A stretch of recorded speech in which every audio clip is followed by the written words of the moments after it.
Welcome to Everything You Need to Know, and today we are talking broccoli and cauliflower. We all know them as those vegetables that are part of that cruciferous family. A couple of fancy words, they're actually Latin words going way back, but they just talk about the importance of how they're grown and what's in them that makes them healthy.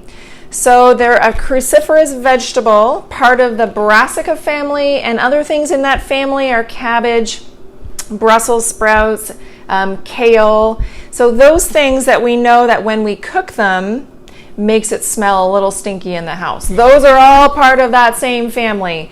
And typically, the more it stinks, the better it is for you. I think we could probably say that. So today, broccoli and cauliflower, usually we say eat your colors, but we have to eat our white vegetables as well because we know that there's different colors that, or different vitamins that make up the color white that make it really good for us. So let's look at what's in these vegetables that makes it good for us. What is the reason? So in all of my research and all of my digging around, I found two things. One is fiber, and one is the vitamins and minerals specific to this family. And because of those two things, that leads to multiple different health benefits. So let's get chatting. So the first thing is that there's a lot of vitamins and minerals in these, a lot of what they call bioactive compounds. And that just means that there's vitamins in them that do things in our body that work together that if we tried to take a pill of broccoli, it wouldn't do the same thing. It's all of the combination of nutrition that does what it does for our body. So we have a lot of vitamins and minerals. Unbeknownst to a lot of people, these vegetables are high in vitamin C. We usually think it's the citrus foods that are high in vitamin C. But when I think it's a half of a cup of this, I printed it out here, 1 cup has 82% of the vitamin C that you need in a day. So that's a lot. That is pretty good for the amount of vitamin C because we know that vitamin C really plays an important role in our body, and we're going to chat about that. So another point of care of this food is that they offer a lot of antioxidants, and I had to print them out because they got some funny names to them. So what antioxidants do is that they stop the breakdown of cells into other cells that are not functioning as well. So antioxidants stop that breakdown to cause them into harmful cells. So when we have a lot of antioxidants, then we're knowing that it's going to be beneficial for our body and its health and long-term health. So one of the antioxidants that it has is glucoraphane, a compound that is a potent antioxidant, and that compound is what causes that sulfur smell. It's a chemical compound that has a sulfur part attached to it. And so when we cook it, when we have any kind of water method of cooking it, that's when we get that antioxidant that's going to be released from it.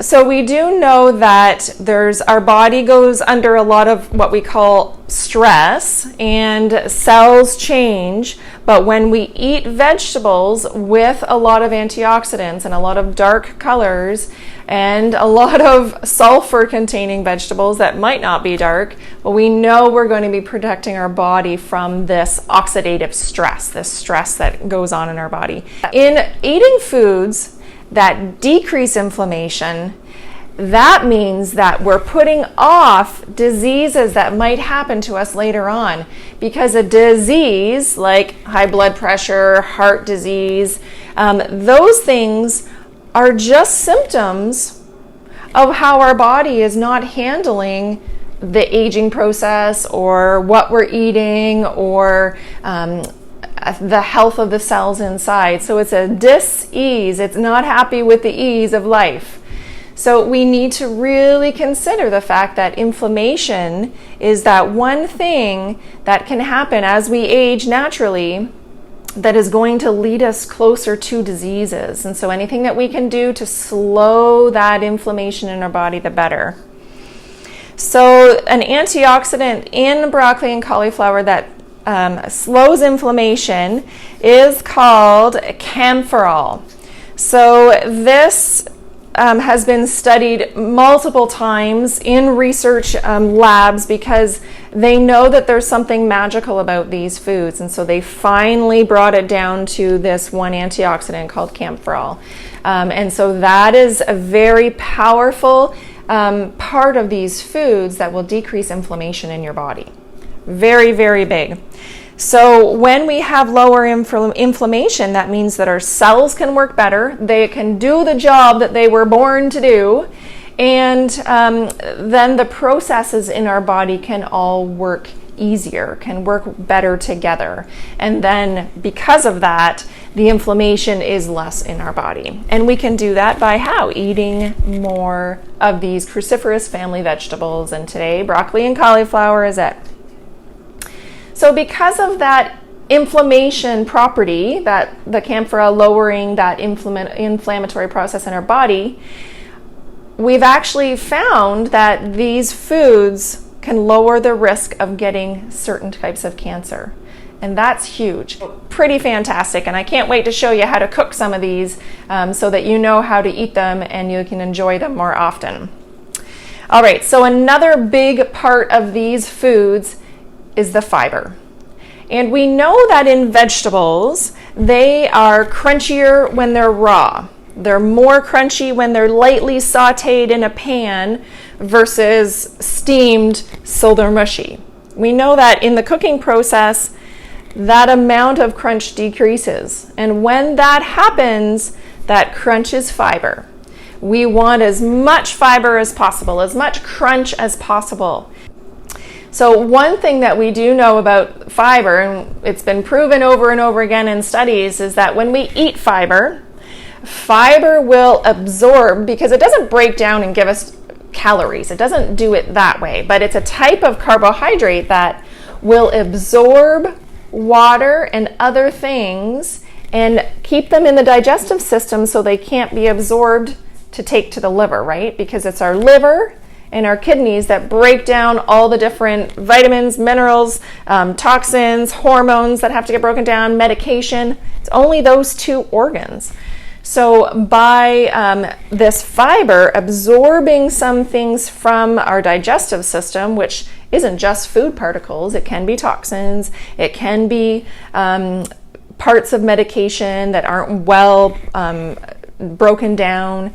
So by the fiber attaching to them, absorbing them, eliminating them, keeps us from having to overtax our liver and our kidneys. So that's pretty amazing. So that's why we say the crunchier, the healthier, because we're talking fiber. Now fiber, we don't need a ton of fiber if we look at numbers and compare different things, but we need between 25 and 35 grams of fiber a day. And you can find the fiber on that nutrition information on the back of the package. It's listed under carbohydrates because it is a type of carbohydrate, but not one that gives us calories. It actually just gives us the fiber, the crunch, the bulk of it. So another thing that fiber does is that because it doesn't get absorbed, it actually absorbs water and other things, is that it enlarges the material inside of our digestive system. And when we have high fiber meal plans, our bowel, and you know, if you've been here before, we always end up talking about bowel movements, right? What goes in must go out. So the fiber, if we have a higher fiber diet, it enlarges our stool circumference, and that will clean our colon, decrease our risk of cancer, decrease our risk of having a flare-up of diverticular disease, because that can cause a lot of pain and gas and bloating and cramping in our abdominal cavity as well. So it's this fiber that we need in a large amount to make our stools larger and also softer, and that helps all of our system clean out easier when we have a good amount of fiber. All right, so we know that fiber is great. The inflammation and the fiber combined decrease our risk of cancers. And we also know that because of the fiber, when we're eating things, our brain says, okay, slow down in the digestive process. It's going to take a little bit longer. There's fiber there. And when there's fiber there, same thing happens with protein and fat. Our brain says, okay, slow down. But when there's one of those three things, our carbohydrates that we're eating, they get digested slower. And when that happens, then our pancreas, that organ down here that says, oh, I got to go get all that sugar and run it and store it in the muscles in the liver, it doesn't have to work so hard because it's getting absorbed out of the digestive system slower. So the pancreas can kind of like take its time and spit out a little bit of that insulin to go and pick up the sugar and take it where it needs to go. It doesn't have to hyperactive work hard if we've got fiber in there.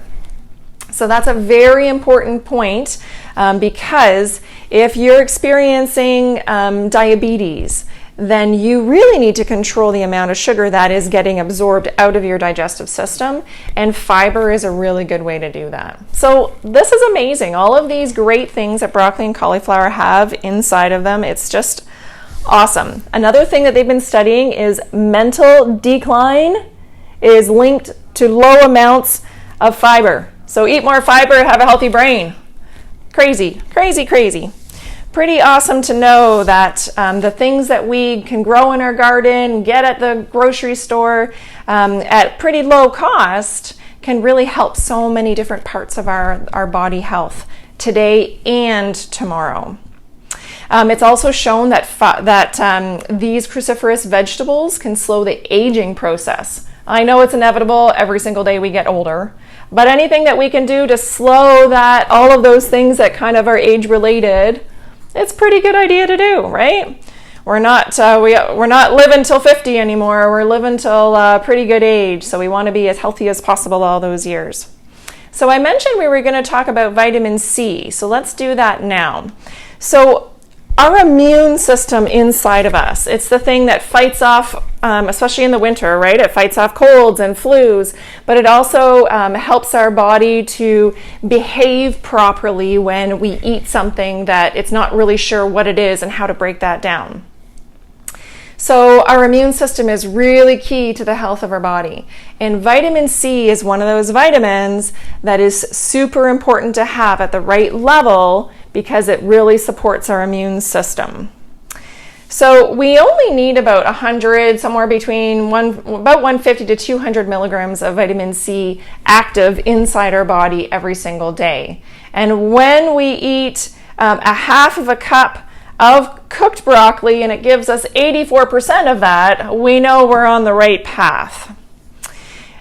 So it's very important to look at different parts of your food and be like, okay, where is the vitamin C? Where can I support my body and how it's taking care of itself by getting enough vitamin C? So if you were to eat an orange and to have a half a cup of one of these foods cooked, you would get it right there. So that's pretty amazing.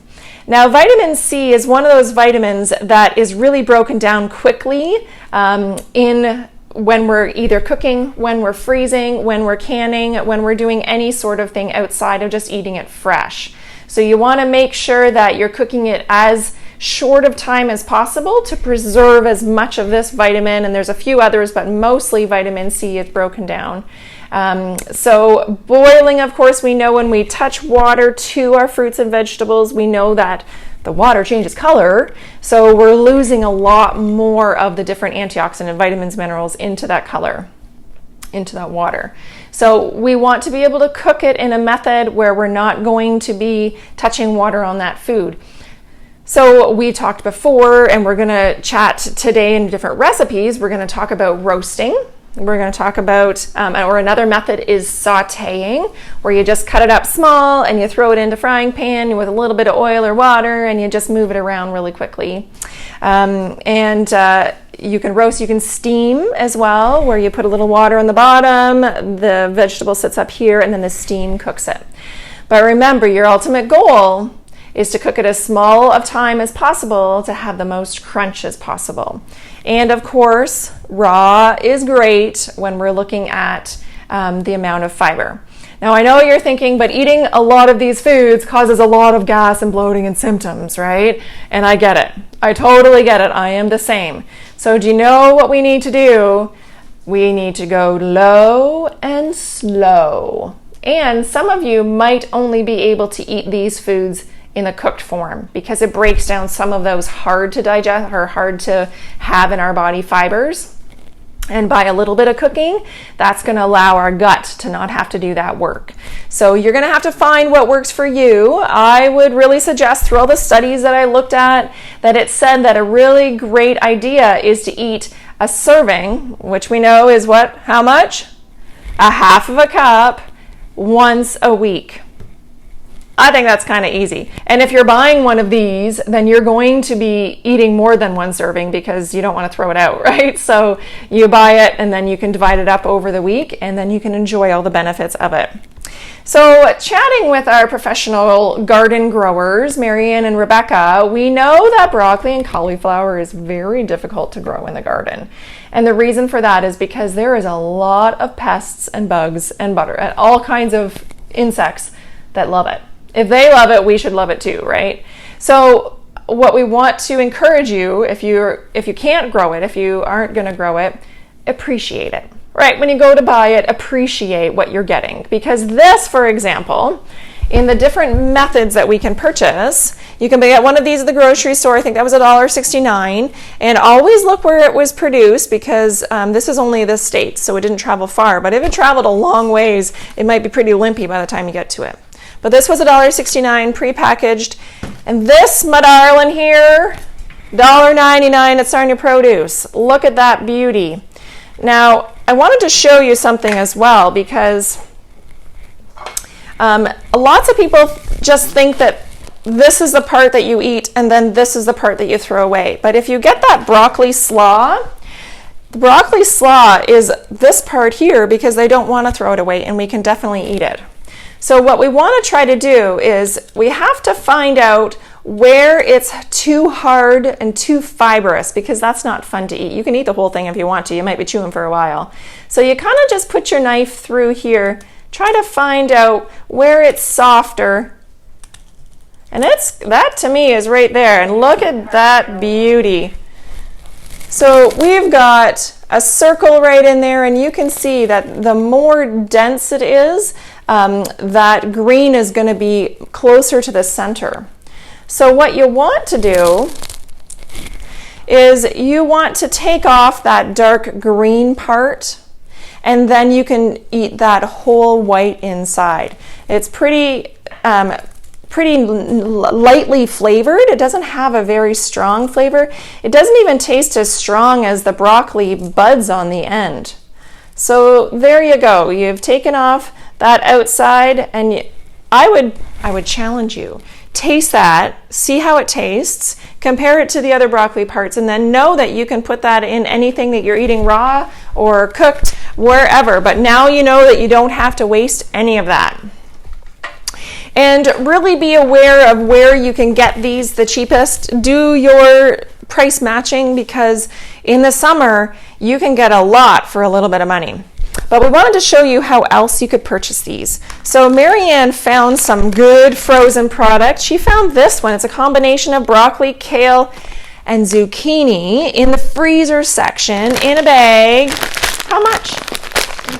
$3.50, which is fantastic because when we freeze things, they shrink in size, right? So this is probably a whole thing of broccoli and a whole zucchini and some kale. So the great thing is that you can keep it in the freezer and use little bits as you go. You can throw this right into your pan if you're gonna have an omelet, stir fry that up for just 2 minutes and then throw your eggs in. You've got all these superpower foods, all these great antioxidants. The same goes for cauliflower. This is a riced cauliflower, the same as this one, so they've just grated it on a cheese grater or in a food processor. But you can use that to make a salad. It's going to be frozen and then it's going to be a little bit wet, so you'll have to dry it if you're going to make a salad.